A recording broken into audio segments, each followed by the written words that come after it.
Hello, guys. Welcome to Baller, where we talk all things women's basketball. I'm your host, Kayla, and today, kind of want to look at we're gonna look at some different news, but the main focus being kind of going over the WNBA CBA that is supposed to be in play, or supposed to be in play. What? That is, negotiations are happening, all that stuff, and the kind of reality of it. So, I literally just filmed She Scores and it lighted. Okay, well, alright. So, there's a little bit of new news, which will be old news by the time y'all see this, but the Atlanta Dream have just secured a playoff spot, as have the Minnesota Lynx and the Las Vegas Aces. I think, and the Phoenix Mercury, that was the other team. The Phoenix Mercury have also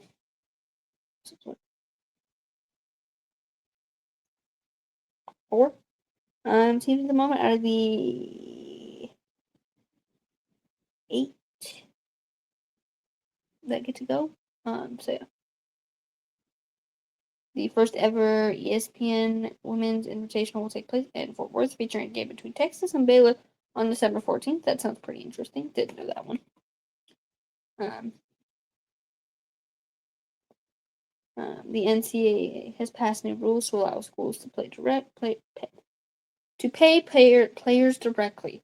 I have been struggling to talk, apparently. This summer, top players from women's basketball completed internationally with ranking the most impressive performers available. So yeah. But I think the biggest one being the CBA, which I think is pretty important to talk about because it's kind of if things don't pan out the way they should per se, it could really affect like future seasons, the momentum they have now, all that stuff. So the WNBA and the WNBPA, the Players Association, are currently negotiating a new collective bargaining agreement. So as players have opted out of the previous deals, and my microphone just fell off. It literally just fell off. Put it up here. Okay, that's cute. So as the players have opted out of the previous deal which expired October 31st, 2025, key issues in the negotiation include players seeking a greater share of league revenue, which has significantly increased due to a media deal, an expansion and desire for transformational change in player compensation, benefits, and working conditions.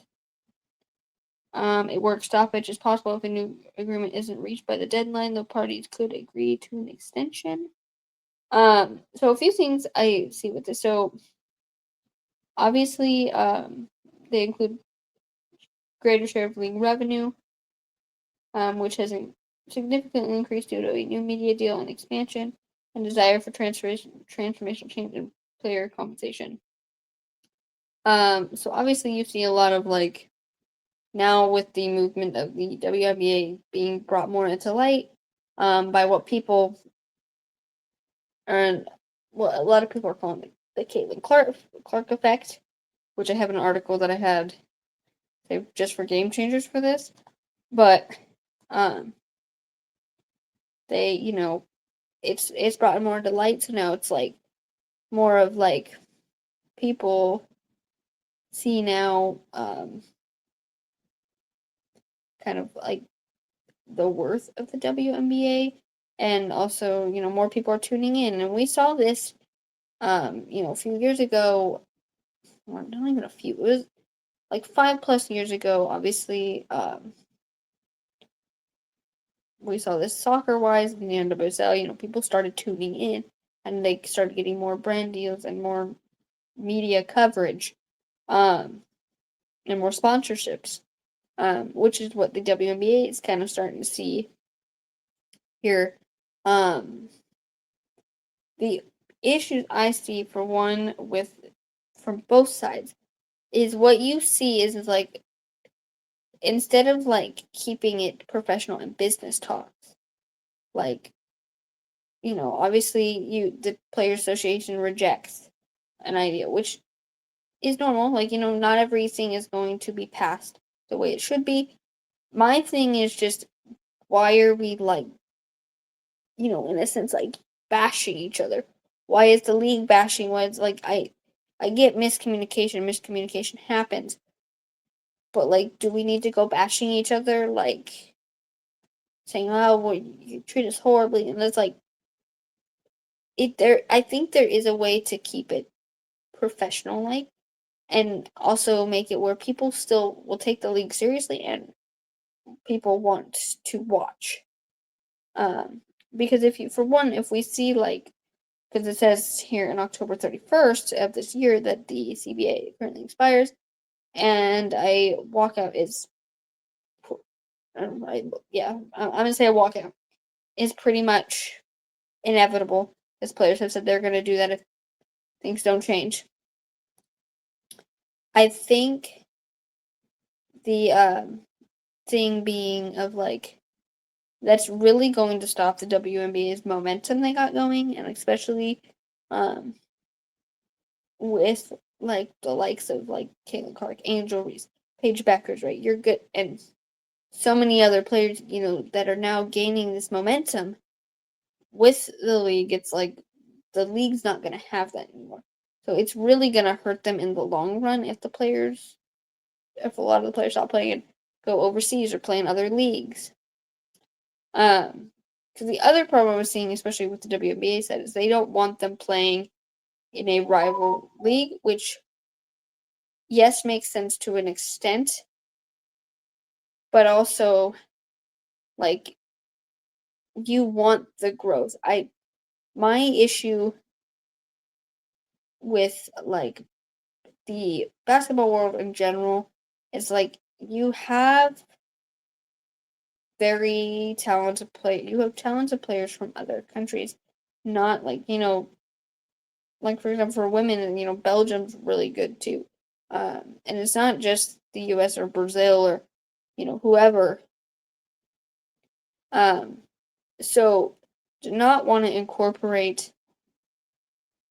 that. You just want to incorporate the college talent and not incorporate other leagues or like kind of work with other leagues. Kind of like it's more the thing of yes, they're your competitor, but you don't need to completely go shut them down. That to me is kind of weird.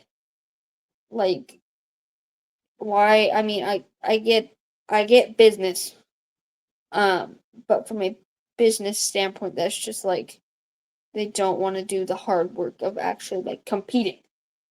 Like, you're not gonna get to the top by shutting people down and scraping. Um, so yeah, I think, and also for the player side of it, it's like again goes to like you don't need to be bashing each other, but like in retrospect, it's like looking at like we're not children. Um, and even like when it comes to like the physicality of it, it's like, oh well, the NBA is not that physical. It's like it is still a game. Like, of course, you don't want fouls. You don't want to rack up fouls in any sort. But also, like, things happen. It's a game. Now, I don't agree with like the aggressive like football tackles we got going here. I think it's like finding, training your refs to actually, you know, officiate the game because like there are times, yes, you get caught up in the heat of the moment, but it is the officials and like even officials' job to officiate the game and get a hold of the game because you are the one that makes the rules, or not even makes the rules, you enforce them. So like to me, it's like that's the bigger issue. It's not they ganged up on her. Like, it's sports. Like, you're gonna get these things happen. Like, especially like team sports, that happens. And sometimes it's like, get up and deal with it. Like, which I will say this.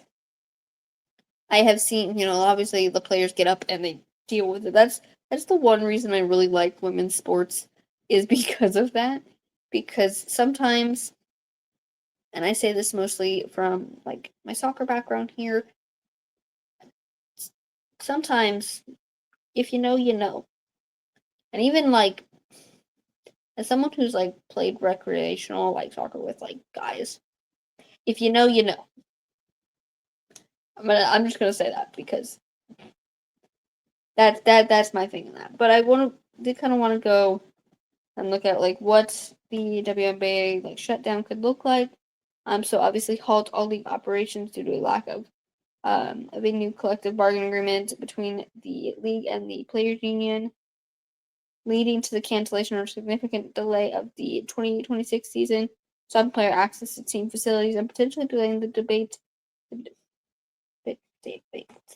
debut of the expansion teams in Toronto and Portland. Players would likely receive no salaries and many would have to play overseas or in other leagues like unrivaled to make a living, which is very true.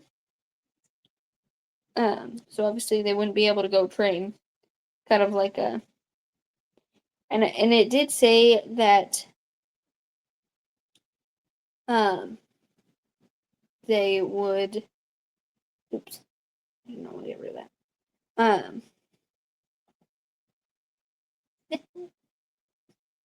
I messed up myself. They think it's very unlikely that they're going to reach an agreement before the deadline. So, which means they're either looking at they're gonna have to extend it, um, or they're pretty much going on strike. So, I mean, I think it'll be pretty interesting to see in the near future what happens. So, yeah, let's stay tuned for that. Anyway, I do hope you guys enjoyed today's episode. I will see you guys next week with a brand new episode. And don't forget, we are on YouTube.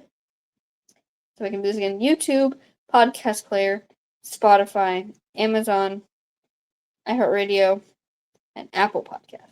I did it this time. I started the last time. So, yeah, I will see you guys next week. Peace.